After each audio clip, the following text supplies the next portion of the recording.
Alrighty, so just some quick lighting. Right now, let's talk about a few of the settings. So for one, let's look at that sky dome outside. So I created this tiny little environment really fast. It has the auto exposure. When we go in, we can see it kind of changes. And if we look outside, there's our sunlight, which is linked to the light source, the directional light, which is the only light in there, this guy right here. This is showing it's pointing down. That's how it's coming down at that angle. Now, one neat thing is if I lift this up, like let's say we're trying to make this more of a evening setting, you notice that the sun is still up there, but now if I select that sky dome, and then in my properties there's a default refresh material. When I click on this, it updates it, not only readjusts the sun to where it would be like it's setting, but it also changes the color of the sky. Now, if I also want to add to this, there's a few other settings I can do. Colors are determined by the sun position. That's what changed this. I can change the sun brightness itself.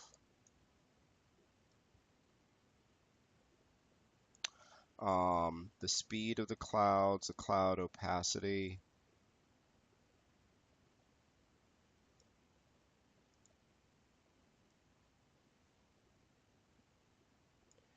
And then the star brightness, which is at a 0.1. If I crank this up, let's go outside, crank that up a little bit higher. Then you could see, check that out, I've got some stars coming in. Now you can go kind of nuts with that. It's a little bit much, but that just gives you an idea. And this is pretty nice for when I'm trying to get these evening settings. Overall color. Now the thing about the overall color, so I changed that. It didn't really do much. I go back in.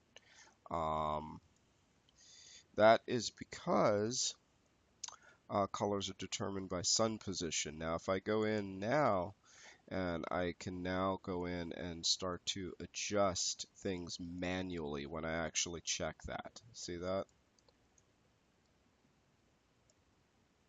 So that is this guy here. When you check it, the sky is going to change based off of the sun position. When I uncheck it, now the override settings kick in, and now I can go in and I can really change things based off of the look that I want and really fine tune it based off of the overall color, the cloud color,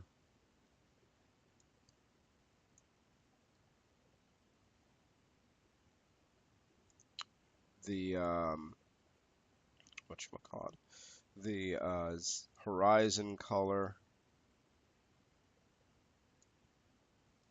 and remember, anytime you see these little fellas here, that just means that I can click on these to reset it back, and then I could just go right back up here based off of sun position. So you can either have it do it for you, or you can realign it yourself, which is nice for those little fine touches, or maybe it's not even the earth that it is on, and you can adjust that as well.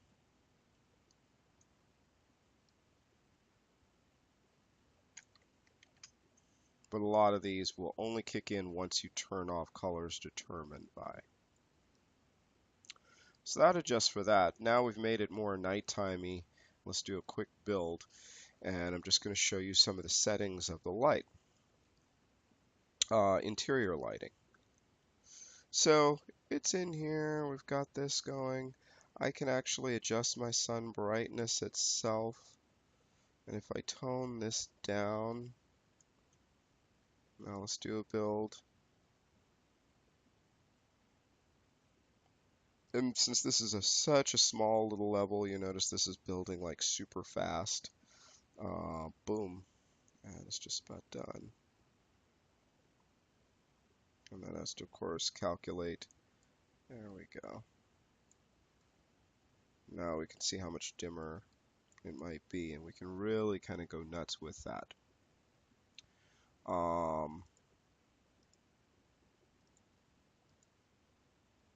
So there we go.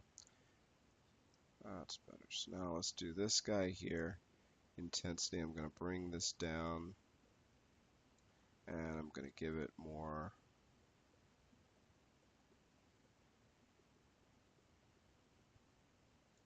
warmer color, like so. Maybe a little more like that. And then just do a quick build.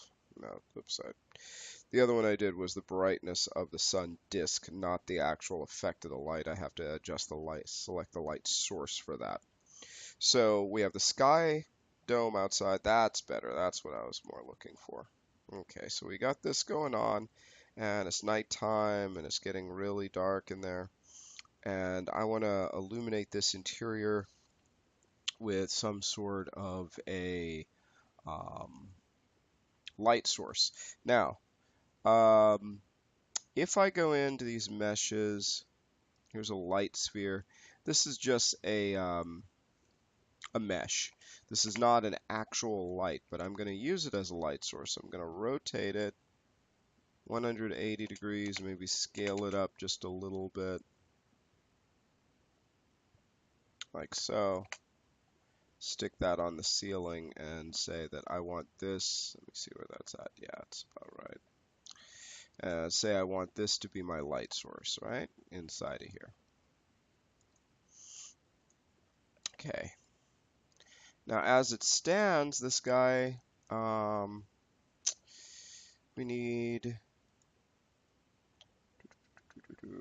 a material.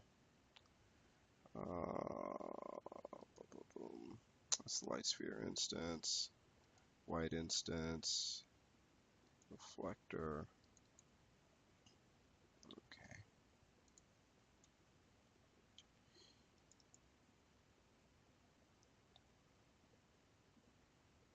Okay. And basically, I just need a material in here that's going to pop it out. Close space, yada, yada, yada. Okay.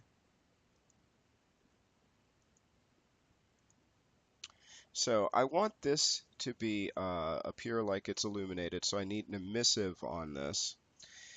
And all I'm going to do, I will just make a quick material for that.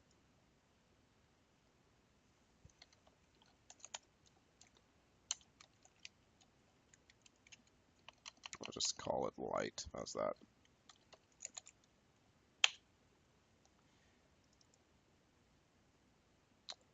And in this material, I want to make it unlit.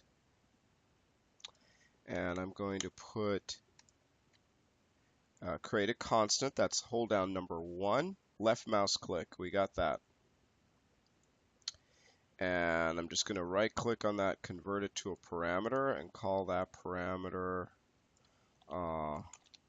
brightness. And I'm going to plug that right into the emissive channel.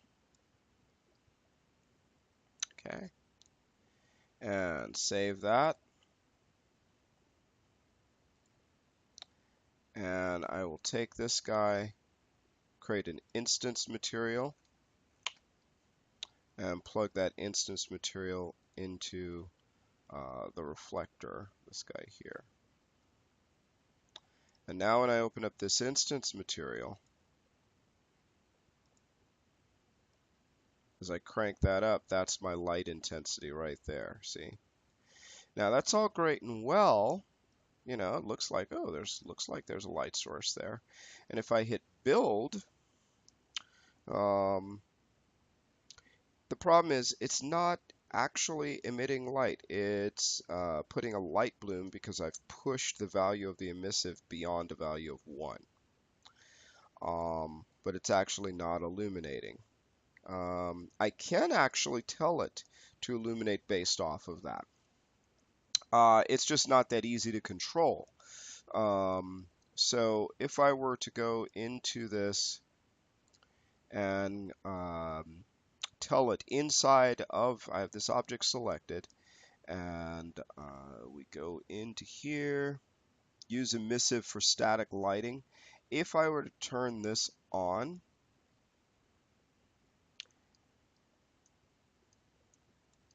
and then do a build, it's going to, based off of how intense I have the emissive cranked up inside of this material, it's going to actually try to mimic and make this a light source. And though this actually works to a certain degree, where you can see it actually is illuminating a little bit more than what it was. I'd have to crank it a lot further. It's not the most ideal way of doing it. It's good for certain things if you're going to have an intense emissive and it's going off of that, but it's not really going to do that much. So I want to put an actual light in there. So what I'm going to do is I'm going to go and I'm going to grab a point light and pull that in. And I'm actually going to put it inside of the bulb. Now here is the thing that is going to screw most people up. Let me just go to a top view so I can actually put this directly into the bulb itself.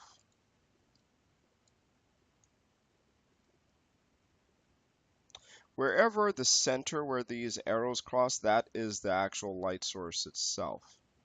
Let's go to a front view. Make sure, oops, a little too high. Pull that down a little. So that's where the light source is, where these lines intersect. And let me just take a look. So that's the front. Let's look at the right view. Ah, perfect. Okay. So I'm going to go back to perspective, and it's right in there. Now, there's a problem, though. What the problem is that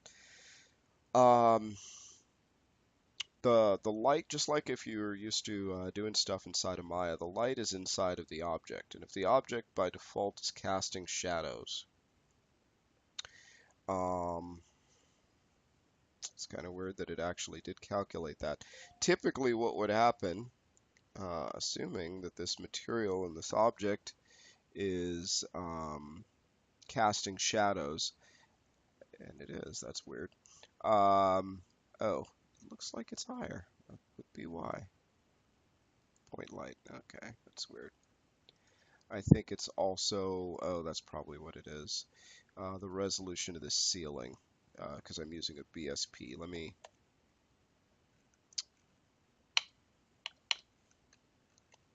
increase its resolution.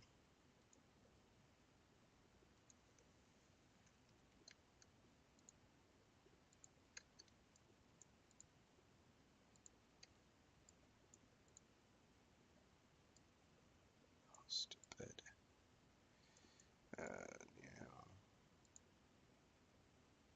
Okay, this one actually is a static mesh, so this one actually goes higher. The BSPs, you go lower for light maps. I know that's kind of weird, but it's the way it actually calculates them. It's a little confusing. So even though I was lowering the value of the light map on the BSP, it's actually cranking it to a higher resolution. On the static mesh, you actually raise it to get a better idea. Okay, and you know what else? I also want to tell this guy not to use emissive for static lighting anymore. So, oh, I know what it is. Basically, what I need to do to make this light work the way it's supposed to, that's better, is I actually need to adjust some settings on this light source, on this light bulb. And to do that, I'm going to go inside of its properties, and I'm going to adjust a few things. For one, I'm actually going to set this to static.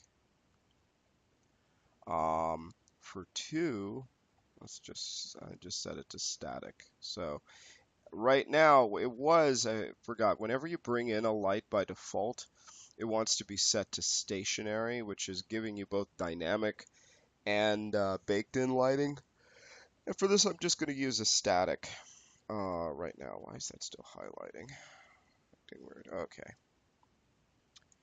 And we can see it's already a little bit different. But what I want to do with this light is I want to change its source radius. The source radius,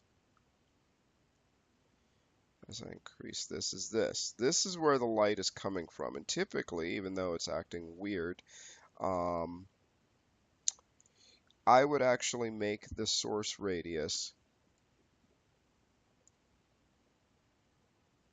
where the light is coming from. And if you're on the inside, typically what that basically means is that it would be inside of this ball and it wouldn't be going out anywhere. The source radius, which is that yellow cage, is where is the surface of that light. So if I put it into a model, I make it so that it's on the outside of what the model is.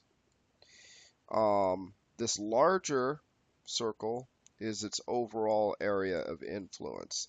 That would be,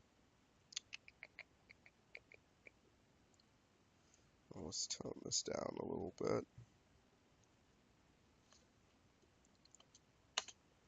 That would be when I actually do a scale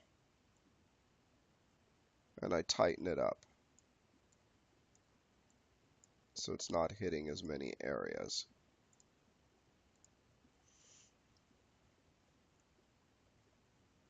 Now the way the lighting works is there's an option in here that is making it do certain calculations, and anytime you actually see these little tabs like this, it means there's more stuff. Okay. So right now this light is actually doing a few things. It's doing the use inverse squared fall off, which means that it has a built-in decay into it. And it's trying to mimic, as you can see, real-world light calculations. However, I can override that. If I uncheck that, I'll have to drop the intensity way down, because if I turn this off, it's going to become a nuclear blast. So if I turn this off, where this is at 5,000, I have to drop this way down, just like if you remember in Maya, where if I'm messing with the decay and intensity, if I go to like a quadratic or a cubic, everything gets blown out and exaggerated. So this would be, unchecking this would mean I have to do everything manually, tell it what the drop off is, all that kind of stuff. But we can see how this is looking now, and I would probably go in.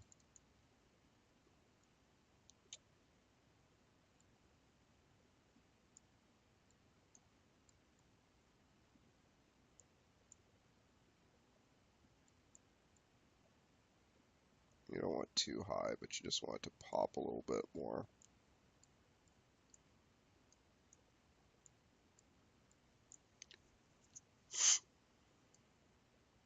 Artifacting of the shadows basically comes from either a lower resolution or not too much light hitting an object, or the lower resolution of the light map. And the last thing that also can cause it to be a little spotty is when you're actually doing the quality. Remember we say we do preview, and that's how this is rendering so fast.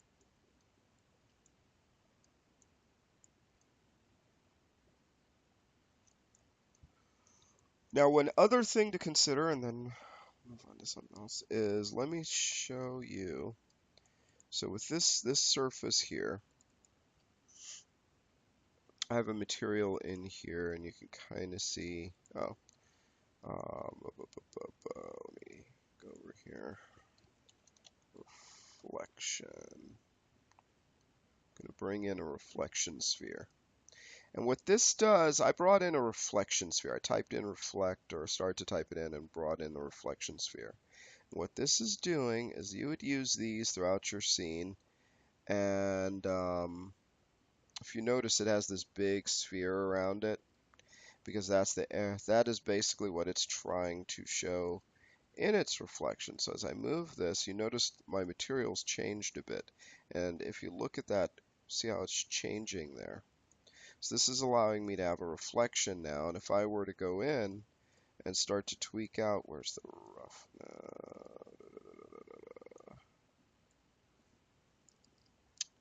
Get a better material for this.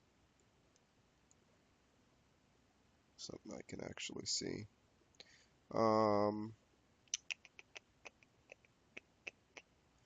Let's pull something down. That's this one. Mode fantasy. Oh, this one should work. So